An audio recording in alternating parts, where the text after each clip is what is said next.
Savais-tu que Palpatine avait massacré toute sa famille?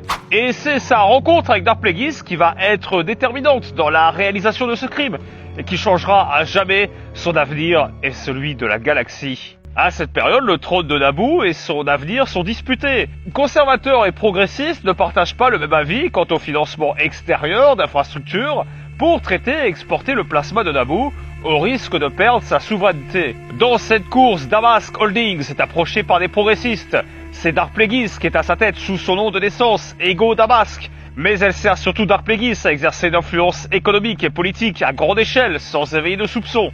Ainsi, Darth Plagueis manipule les gouvernements et finance des opérations secrètes et fait avancer les desseins des Sith. Lors d'une entrevue, Darth Plagueis apprend qu'un jeune issu d'une famille royale a fait fuiter des informations selon lesquelles le camp, pourtant conservateur, avait par le passé fait appel à des intervenants extérieurs, ce qui va à l'encontre de la ligne qu'ils défendent. Et accrochez-vous, ce jeune noble qui venait de trahir sa famille et de les plomber devant l'opinion publique n'était autre que Palpatine. Ouais, c'était déjà un petit enculé à l'époque. Ainsi, Darth Plagueis s'approche de Sheev Palpatine. Il sent son potentiel et des ambitions bien plus grandes qu'il ne veuille bien le dire. Peut-être que le jeune Palpatine est sensible à la force, mais c'est étrange, il semble avoir enfoui et verrouillé en lui ce pouvoir et ne le laisse pas s'exprimer. Il découvre un jeune aristocrate, en froid avec son père depuis toujours et en opposition politique. Palpatine est fâché envers son père, il se sent rejeté par sa famille, pas vraiment aimé, et surtout il subit la violence de son père. Physique d'une part, mais il subit surtout de plein fouet son conditionnement. Et cette brèche, Plagueis va l'exploiter. Il soutient Palpatine, qui lui confie vouloir régner ou rien d'autre. Il veut être une force de changement. Plagueis, feintant l'amitié, lui insuffle l'idée d'une émancipation possible vis-à-vis de sa famille. Il pourrait vivre sa vie et mener ses combats. Il lui fait prendre conscience qu'un seul rempart existe, et qu'il n'est pas infranchissable.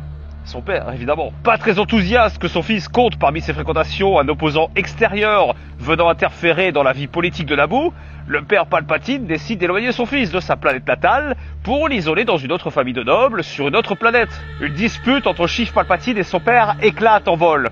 Dans un excès de colère, les barrières qu'il avait érigées en lui et contenant son pouvoir se brisent. Et telle une tempête dont on pouvait se soustraire, il se jette sur chacun des occupants du vaisseau et se déchaîne.